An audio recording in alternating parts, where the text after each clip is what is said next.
পারলৌকিক জীবনের কথা সে চিন্তা করে না, খাহিসাত অনুযায়ী সে জীবনযাপন করে এবং সে আশায় থাকে আল্লাহ রাব্বুল আলামিন ঠিক ক্ষমা করে দেবেন।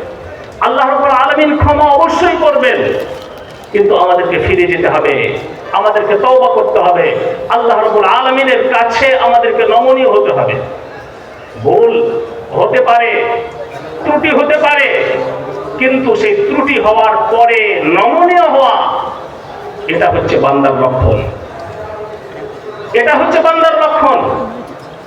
ইবলিস ভুল করেছিল, হযরত আদম আলাইহিস সালাতু ওয়াস সালামকে সিজদা করার কথা বলা হয়েছিল, সিজদা করেনি। ইবলিসকে জিজ্ঞাসা করা হলো, তুই সিজদা করলি না কেন? ইবলিস বলছে, আনা খায়রুম মিনহু খালাকতানি মিন নারি ওয়া খালাকতাহু মিন তিন। হে আল্লাহ, আপনি আমাকে সৃষ্টি করেছেন আগুন থেকে, আর আদমকে সৃষ্টি করেছেন মাটি থেকে। মাটির ধর্ম হচ্ছে নিম্নগামী, আর আগুনের ধর্ম হচ্ছে ঊর্ধ্বগামী। একটা ঊর্ধ্বগামী বস্তু একটা নিম্নগামী বস্তুকে সিজদা করতে পারে না। অহংকার করেছিল। আল্লাহ রাব্বুল আলামিন ইবলিসকে কিয়ামত পর্যন্তর জন্য অভিশপ্ত করে দিয়েছেন। হযরত আদম আলাইহিস সালাতু ওয়াস সালাম নবী ছিলেন, মাসুম ছিলেন, কোনো পাপ জীবনে করেননি, কিন্তু ছোট্ট কোনো ত্রুটি বিচ্যুতি চুক নবীদের থেকে কখনো কখনো হয়েছে। গাছের ফল খেতে আল্লাহ রাব্বুল আলামিন নিষেধ করেছিলেন, আদম তুমি এই গাছের ফল খাবে না, তিনি খেয়ে ফেলেছিলেন। আল্লাহ রাব্বুল আলামিন জান্নাত থেকে তাকে দুনিয়াতে অবতরণ করিয়েছিলেন। হযরত আদম আলাইহিস সালাতু ওয়াস সালাম আল্লাহ রাব্বুল আলামিনের কাছে দোয়া করেছিলেন, কান্নাকাটি করেছিলেন, রব্বানা যালামনা আনফুসানা ওয়া ইন লাম তাগফির লানা ওয়া তারহামনা লানাকুনান্না মিনাল খাসিরিন। কান্নাকাটি করেছিলেন। রব্বুল আলামিন তাকে বরগুজিরা বান্দা বানিয়েছেন, তাকে অনেক উচ্চ মাকাম দান করেছিলেন। তিনি নবী, তিনি মাসুম। সম্মানিত আমার ভাইয়েরা, কথা বিশেষ করছি আল্লাহ তাবারক ওয়া তাআলার খৌফ, আল্লাহ তাবারক ওয়া তাআলার ভয় সবথেকে বড় জিনিস। বাদশাহ আকবরের জামানায় একজন কবি ছিলেন, বিখ্যাত কবি ফাইজি। কবি ফাইজি এক সময় একটা নাপিতের দোকানে দাড়ি কাটছেন।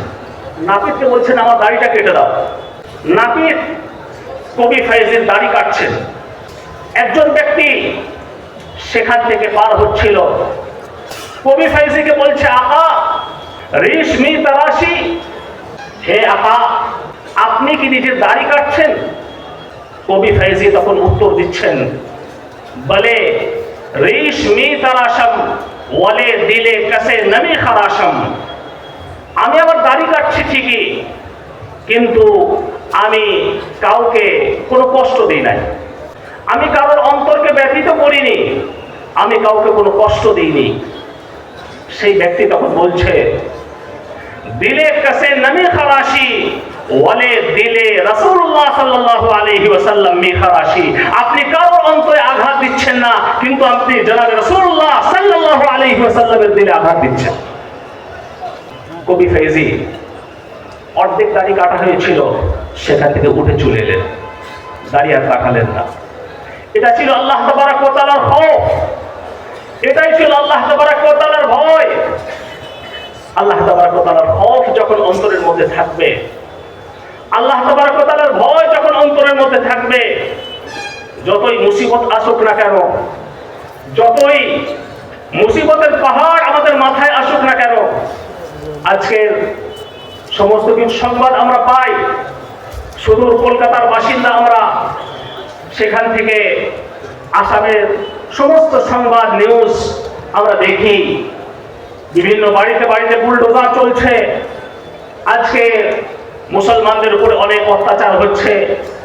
শুধু আসাম নয়, বিভিন্ন জায়গায়, বিভিন্ন রাজ্যে, বিভিন্ন স্টেটের মধ্যে আজকে মুসলমানদের উপরে অনেক অত্যাচার, মুসলমানদের উপরে অনেক অনাচার, মুসলমানদের রক্ত রক্ত বইয়ে দেওয়া হচ্ছে, অনেক মুসিবত আমাদের উপরে আসছে, কিন্তু প্রকৃত মুসলমান, প্রকৃত মুমিন হচ্ছে সেই যে সবর করে, ধৈর্য ধারণ করে।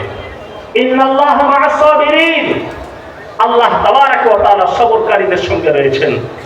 তো সুতরাং সেই রব্বুল আলামিনের জন্য আমরা সবর করব, ধৈর্য ধারণ করব, এবং যে সমস্ত পদক্ষেপ আজকের আমাদের মাথার উপরে আমাদের আকাবিররা রয়েছেন, আমাদের বড়রা রয়েছেন, তারা যে সমস্ত নির্দেশ আমাদের জন্য দেবেন, সেই সমস্ত নির্দেশগুলো আমরা পালন করে চলার চেষ্টা করব ইনশাআল্লাহ।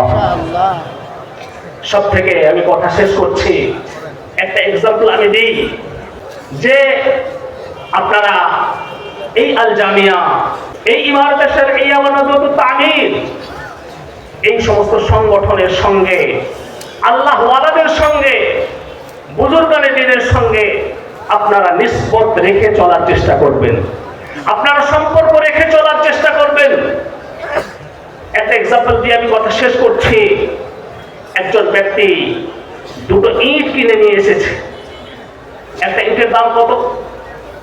যে ইট দিয়ে বিল্ডিং তৈরি হয়, এরকম একটা ইটের দাম কত বলুন? 12 টাকা, 10 টাকা, 20 টাকা দিয়ে দুটো ইট কিনে নিয়ে এসেছে। মসজিদের মেঝের কাজ চলছিল, একটা ইট লাগিয়েছে মসজিদের মেঝেতে, আর মসজিদের টয়লেট তৈরি হচ্ছিল, ওই টয়লেটের মেঝেতে আর একটা ইট লাগিয়ে দিয়েছে। এখন দুটো ইটের মধ্যে কোনো পার্থক্য আছে বলুন? পার্থক্য নেই? নেই? আছে, অনেক বড় পার্থক্য আছে। কি পার্থক্য? টয়লেটের মেঝেতে যে ইটটা লাগানো হয়েছে, মানুষ সেখানে খালি পায়ে পা দেবে? খালি পায়ে পা দেয় না, কি করে? জুতো চপ্পল পরে তারপরে সেখানে পা দেয়, ঠিক কিনা? আর মসজিদের মেঝেতে যে ইটটা লাগানো হয়েছে, সেখানে কি চপ্পল পরে মানুষ পা দেবে? দেবে? দেবে না। সেখানে পা দেওয়া তো দূরের কথা, সেখানে নিজের মাথাকে নত করবে, সেখানে সিজদা করবে। This is the difference between the two bricks. The bricks are same, the price is same, the constructor is also same, but the difference is in companionship. Difference is in a relationship. সম্পর্কের পার্থক্য, নিসবতের পার্থক্য।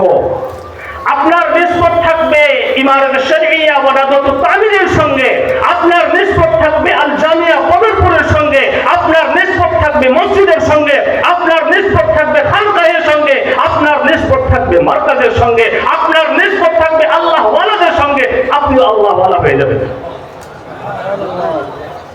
আর আপনার নিসবত যদি থাকে কাফের মুশরিকদের সঙ্গে, আপনার নিসবত যদি থাকে বেঈমানদের সঙ্গে, আপনার নিসবত যদি থাকে আল্লাহ তাবারাক ওয়া তাআলার নাফরমানদের সঙ্গে, আপনিও আস্তে আস্তে আস্তে আস্তে খারাপ হয়ে যাবেন। এই জন্যই ফার্সি কবি বলেন, সোহবতে সালেহ তোরা সালেহ কুনাদ ও সোহবতে তালেহ তোরা তালেহ কুনাদ। নেক মানুষের সোহবত তোমাকে নেক বানিয়ে দেয়, খারাপ মানুষের সোহবত তোমাকে খারাপ বানিয়ে দেয়। এই বলে আমি কথা শেষ করছি। ওয়া আখিরু দাওয়ানা আনিল হামদুলিল্লাহি রাব্বিল আলামিন।